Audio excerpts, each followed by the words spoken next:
देखिए, एक दिमाग के दिवालियापन हम उसको कहते हैं। जब ये 4 बार बहुजन समाज पार्टी की सत्ता में मंत्री थे, तब इनको ना तो महिलाओं का अपमान समझ में आया, ना पिछड़े दलितों का अपमान समझ में आया। जब बहुजन समाज पार्टी की सत्ता जाते ही इन्होंने देखा, तो फिर रामम शरणम गच्छामि, राम की शरण में चले गए। तब उसी रामचरितमानस, माला फूल चढ़ाए, राम राम जपना, पिछड़ों का माल लूटना, यही न किए। 5 साल माला चढ़ा के बेटी को सांसद बना लिया, खुद मंत्री बन गए। तो 5 साल लगातार इनको कोई अपमान नजर नहीं आया। फिर इन्होंने देखा कि हो सकता है सत्ता करवट ले। फिर ये सत्ता के लोलुप्त लोग फिर बदल दिया सत्ता नहीं बनी, 10 महीना कोई नहीं जाना। तो फिर इन्होंने सोचा कि कुछ ऐसा बयान दें। लेकिन मुझे तो आश्चर्य है इनके बयान पर कि पढ़े लिखे लोग हैं। बाबा साहब डॉक्टर अम्बेडकर जी ने संविधान के पूरे संविधान में कहीं एक शब्द भी शूद्र नहीं लिखा है। 4 जाति बनाई है, सामान्य वर्ग, पिछड़ा, अति दलित, अनुसूचित जनजाति, 4 वर्ण है। और ये संविधान की शपथ लिए हैं। अभी एमएलसी बने जब, तो संविधान की शपथ लिए कि संविधान के दायरे में रह के हम काम करेंगे। तो संविधान तो इस बात की इजाज़त नहीं देता कि किसी धर्म मजहब के खिलाफ आप बोले या कोई उससे अलग हट करके कोई टिप्पणी करे। इसका मतलब कि आप संविधान को नहीं मानते हो और संविधान के बदौलत आज एमएलसी बने हो, शपथ लिए हो। तो ये सत्ता के लोलुप्त लोग हैं। ये जो लड़ाई है, जो देश में हालात है, बेरोजगारी दिनों दिन बढ़ रही है। बेरोजगारी पे बोलने की, बेरोजगारी से लड़ने के लिए, बेरोजगारी कैसे कम हो, इसके लिए इनके पास चिंतन नहीं है। देश में महंगाई कैसे कम हो, एक समान अनिवार्य और फ्री शिक्षा। देश, समाज, प्रदेश तभी तरक्की करेगा जब वहाँ शिक्षा हो। तो शिक्षा के सवाल पे जब ये सत्ता में लोग रहते हैं तो कानून बनाने की बात याद नहीं आती है। आज लाखों करोड़ रुपया अमीर जब बैंक से, आरबीआई से लोन ले रहा है, नहीं दे पा रहा, तो उसके कर्जे माफ़ हो जाते हैं डिफाल्टर घोषित करके। तो जो किसान लोन लिया है नहीं दे पा रहा है, जो गरीब घरेलू बिजली का बिल नहीं दे पा रहा है, ऐसे लोगों का लड़ाई क्यों नहीं लड़ते कि इनको भी डिफाल्टर घोषित करके इनके कर्जे माफ़ किए जाए।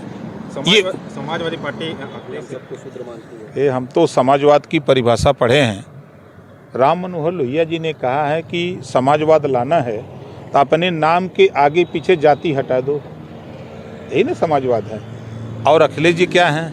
अखिलेश सिंह यादव, आधा क्षत्रिय है आधा शूद्र है। उनकी भाषा में यही ना, आधा क्षत्रिय आधा शूद्र हैं।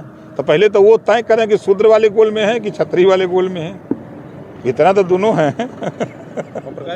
अब ये मोहन भागवत जी के बयान को पूरा हमने अध्ययन अभी नहीं किया है। अभी तो हम मऊ में महिला महारैली को लेकर के हम वहाँ व्यस्त थे, वहाँ से निकले हैं, रात को आए हैं, सुबह उठे हैं, नहा के भाग के इधर। अब उनके बयान को पढ़ लें कि क्या बयान है। तब जो कर रहे हैं वो सही है, ब्राह्मणों ने बांटा है देश में। अब वो देखिए नहीं, अब ये हम तो पैदा नहीं थे तो कैसे बता दें कि कौन बांटा कौन नहीं बांटा। अब जो इतिहास है उसको जब पढ़ा जाए तब मालूम हो। नहीं बता रहे तो अगर इस तरीके नहीं, देखिए मोहन भागवत जी के बयान पर, अब जैसे मोहन भागवत जी ये बात कह रहे हैं, कल तक मोहन भागवत जी हिंदू राष्ट्र की बात करते थे। मोहन भागवत जी का बयान अभी हमने देखा कि मुसलमान भी भारत का अभिन्न अंग है। अब उसके प्रति उनका रुख नरम हो गया। फिर उन्होंने बयान दिया कि हम सबको मिल के रहना चाहिए। ये बात 100% सही है। लेकिन अभी जो उन्होंने बयान दिया है, अब उनके हिसाब से अगर वो कह रहे हैं तो भाई पूरी सरकार उन्हीं के इशारे पर चल रही है, तो वो ज़्यादा हमसे जानते हैं।